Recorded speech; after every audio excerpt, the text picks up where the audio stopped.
कौन सा गाँव? मैं सरपंच राजेंद्र कुमार, गांव आलमपुर, सरपंच एसोसिएशन प्रधान तोसाम ब्लॉक।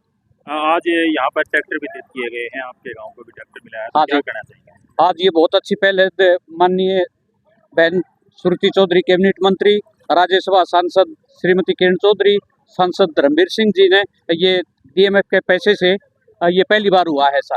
जो पहले तो कुछ एक चुनिंदा पंचायत थी जो बड़ी बड़ी, जिसकी आबादी 10,000 से ऊपर, उन्हीं के पास थी ये चीज़, और ये आज बहुत ज़रूरी है।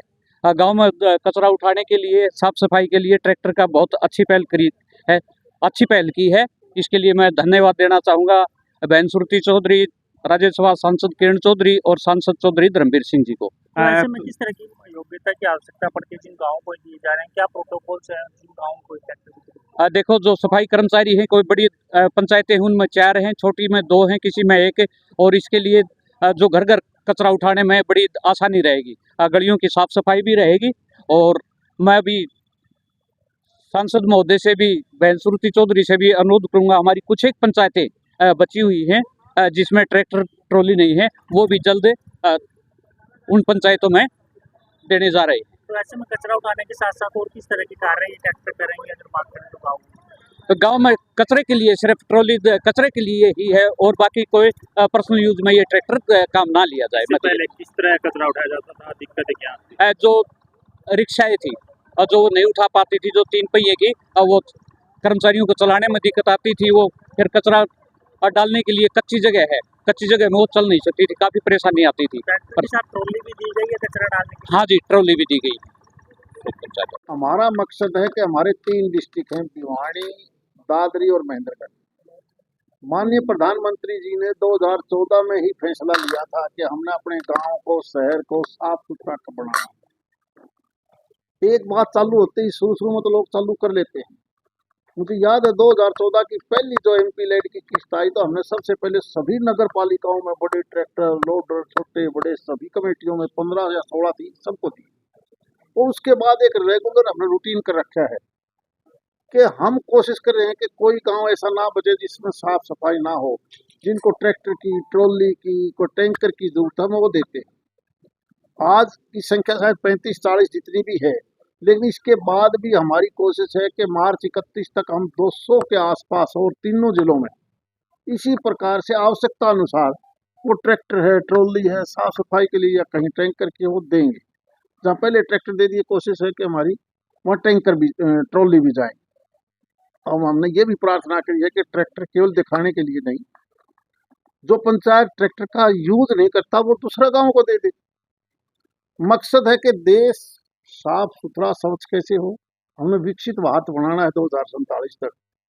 क्यों ना हम अपने गांव से शुरू करें। इसलिए आज का जो ये प्रोग्राम था, और ये प्रोग्राम कोई आज नहीं, ये धीरे धीरे होते रहते हैं। आज से 10 दिन पहले भी प्रोग्राम था, उससे पहले भी प्रोग्राम थे। यहाँ जरूरी नहीं कि कई बार तो हम ट्रैक्टरों को सीधा भी भेज देते हैं पंचायतों को कि भाई अपना काम करो। जरूरी नहीं है कि फंक्शन के मार्फत से दें। हम तीनों जिलों में इसी प्रकार करते हैं। हाँ, के कुछ एक गाँव ऐसे थे जो कहीं ना कहीं अछूते थे, उनके लिए हमारी कोशिश है कि आगे उनको हम दें। इसी प्रकार हमारी नेक्स्ट जो योजना है वो रिहेबिलिटेशन के नाम से भी है। और रिहेबिलिटेट हम माइनिंग के उससे हो, कई जगह पैसा बहुत है जहाँ नीचे का पानी खत्म हो गया, या कहीं ना कहीं वाटर बॉडी है नहीं, हमने वो वाटर बॉडी में पानी का कनेक्ट करना है, ड्रेन से करें, नहर से करें, और वहाँ भी आबादी हो। आपने कभी जोधपुर के पास रामणवास गांव ने तो इस बार विधानसभा का चुनाव का बाईकाट कर दिया कि हमारा नीचे का पानी खत्म हो चुका है, वो वोट नहीं डाले उन्होंने। इसलिए वहां पर रिहेबिलिटेशन के लिए हमारी कोशिश है कि उन गाँवों में जहाँ इस प्रकार के माहौल पैदा हो गए। बहुत गांव ऐसे हैं जहां हमारे पास नहर का पानी भी नहीं है, नीचे का भी नहीं है, और पहाड़ की खुदाई की वजह से नीचे का पानी भी लोगों ने बहुत निकाल लिया। तो इन चीजों का भी हम पूरा ख्याल करेंगे कि आगे हम ऐसे ऐसे प्रोजेक्ट बनाएं। और सबसे ज्यादा हम फिर करेंगे सेल्फ हेल्प ग्रुप की। सेल्फ हेल्प ग्रुप का प्रधानमंत्री जी का भी फोकस है कि परिवार की महिलाओं की ज्यादा जिम्मेवारी है घर चलाने की। आजकल बहुत से परिवार तो ऐसे हैं जो उनके घर वाले हैं, कई जगह तो वो दारू तक पीते रहते हैं। बेचारी वो महिला बच्चों का पालन पोषण कैसे करे, उनके लिए भी हम उनके काम को और ज़्यादा बढ़ाने के लिए क्या मदद कर सकते हैं, उसके लिए भी हमने एक मध्य प्रदेश में एक टूर बनाया है, वहाँ देख के आते हैं कि वो कैसे उनको प्रमोशन कर रहे हैं। एक राजगढ़ पर लोकसभा क्षेत्र है, तो हमारी पूरी कोशिश केवल गांव की साफ सफाई, स्वच्छता, और उसके बाद उसी कूड़े करकट को उठा के हम उसका देसी खाद बनाएंगे, देसी खाद, और ताकि यूरिया और डीएपी के बजाय उससे हमारा उत्पादन भी बढ़े। सही चीज प्रदेश सरकार ने भी लगभग ये कह दिया कि हम 1 लाख एकड़ में इस बार उन सभी किसानों को एक अच्छी मोटी रकम देंगे जो डीएपी यूरिया ना लेकर प्राकृतिक खेती पैदा करेगा। और प्राकृतिक के लिए जब हमने गांव में ट्रैक्टर ट्रॉली दे दी, सफाई के लिए कर्मचारी हैं, उसी को उठा के हमने खाद बनाना है। सामूहिक जमीन है वहां बना लें, किसी की व्यक्तिगत जमीन है वहां बना लें। तो इस प्रकार के ये प्रोग्राम आज किए गए हैं और ये एक लगातार चलती हुई प्रक्रिया है। आपने ये बजट भी देखा होगा इस बार का बजट लोभ लुभावना नहीं था। बजट को आप 3 प्रकार से देखिए कि पूरे 25 साल के लिए हमने इस देश को किधर लेके जाना है। विकसित देश बनाना है तो हमने इंफ्रास्ट्रक्चर के ऊपर जोर देना है, रेल का, सड़क का, हेल्थ का, एजुकेशन का, हमने इंफ्रा के ऊपर ध्यान देना सबसे पहले। उसके बाद 5 साल में ये देश कैसा हो, उसके लिए बड़ा पैसा हेल्थ पर, एजुकेशन पर, बीमारी बढ़ रही है उनकी दवाइयों के ऊपर कंसेशन देना, उनके ऊपर टैक्स घटा देना, जो चीज़ें बाहर से आती हैं उनकी को सस्ती कर देना, ये सारी की सारी, या एमएसएमई के मार्फत छोटे उद्योग हैं इनको बढ़ाना, ये 5 साल के लिए हमने ये भी किया है। तीसरा होता है एक आम बजट, 1 साल का लेखा जोखा, किसने तनख्वाह देनी है, किसने खर्चा चलाना है, किसको पानी है। एग्रीकल्चर सेक्टर में जैसे 2 लाख करोड़ का आज भी खाद की सब्सिडी है, 1.5 लाख करोड़ के आसपास आपका एग्रीकल्चर का, फिर सिंचाई मंत्रालय का, ये जो अलग अलग जैसे पीने का पानी है उस पर भी 72,000 करोड़ रुपया और दिया है कि भाई जो जेजेएम की स्कीम है जिन प्रदेशों में नहीं लागू हुई। यानी हर चीज के ऊपर सरकार का फोकस है। 1 साल में हमें ये करना है, 5 में ये करना है, और 25 साल में 2047 तक विकसित देश बनाना है। इसलिए इस प्रकार का बजट तैयार करो। इन चीजों से कुछ नहीं मिलता लोभ लुभावने से, ये दे दिया, ये ले लिया, ये दे दिया, ये ले लिया। हमें स्थायी प्रबंध कैसे करने हैं ताकि हम भी विकसित देश बने। इस प्रकार का बजट भी आपने देखा होगा इस बार का।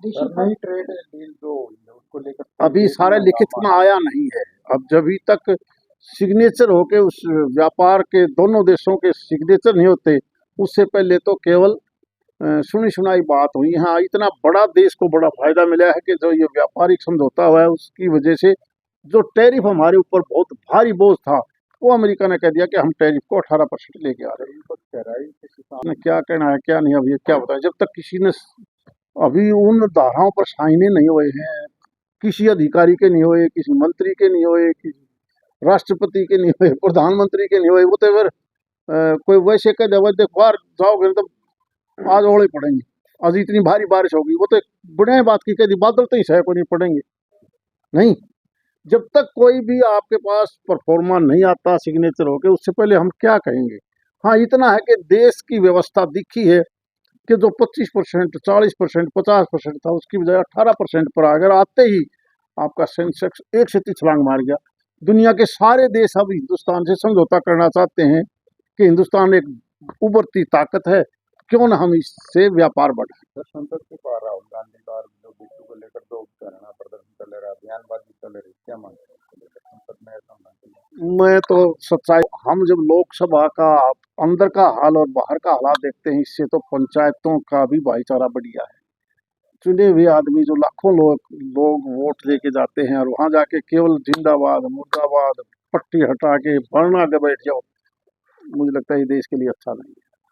आपने बजट का दिया था, लगातार बजट को लेकर ये कुछ दिन दिया ना लोगों के लिए। बजट देश का होता है, प्रदेशों को 42% बजट का हिस्सा दिया जाता है, शायद उनको पता ही नहीं इस बात का। केंद्रीय बजट का 42% हिस्सा हर प्रदेश को जाएगा। और मैंने बताया ना कि हमने 2047 तक देश को विकसित देश बनाना है, इसलिए ऐसे स्थायी प्रावधान किए गए। आपने कहा कि नहीं, हमारी कोशिश 26-27 के आसपास हम और राजगढ़ के अंदर देखना चाहते हैं सेल्फ हेल्प ग्रुप को किस प्रकार करें। वैसे तो सेल्फ हेल्प ग्रुप हमारे भी हरियाणा में बहुत कामयाब हैं, लेकिन हम दूसरी जगह जाके देखेंगे वो किस प्रकार का कर रहे हैं, ताकि हम नहीं उसी चीज को लागू भी तो किया जा सकता है ना। वहाँ हमने और एडिशनल उनकी क्या मदद हो सकती है। हम अपने पैसे से करें, एमपी लेड से करें, एमएलए करे, कोई मिनिस्टर करे, कोई व्यापारी करे, कहीं और से आए, तो हम उनको प्रमोशन कैसे दे सकते हैं ताकि वो भी आगे बढ़े। देशी खाद को लेकर जो आपने लोकसभा में आवाज उठाई, बिल्कुल, आज हरियाणा सरकार ने भी ये कह दिया कि हम जो भी प्राकृतिक खेती करेगा, जो डीएपी यूरिया की बजाय देसी खाद गिरेगा, उसको हम बहुत ज्यादा पूरी मदद करेंगे, पूरी मदद। शायद 1 लाख एकड़ तक का टारगेट फिक्स किया है। मैं मानता हूं कि ये हमने सबसे बहुत स्वागत योग्य कदम है और स्टार्ट कर देना चाहिए यहाँ से, क्योंकि हमारे पास तो कूड़ा करकट उठाने के लिए ट्रैक्टर ट्रॉली भी हमने दे दी, खाद बनाने का तरीका भी दे दिया। वो सबसे बड़ा फायदा हमें मिलने वाला है। सभी गाँवों को दी जाएगी आने वाले समय। मैंने बताया ना 200 के करीब हम कोशिश करेंगे 31 मार्च तक हम और दें हमारे तीनों जिलों में। नहीं, आप एकदम पंचायतों के पास इतना पैसा होता है कि थोड़ा तेल डलेगा, कर्मचारियों का जहाँ तक सवाल है, सफाई कर्मचारी ये ट्रैक्टर चला ले हैं, क्यों ट्रैक्टर तो रेड गड्डी पर का है यार, नहीं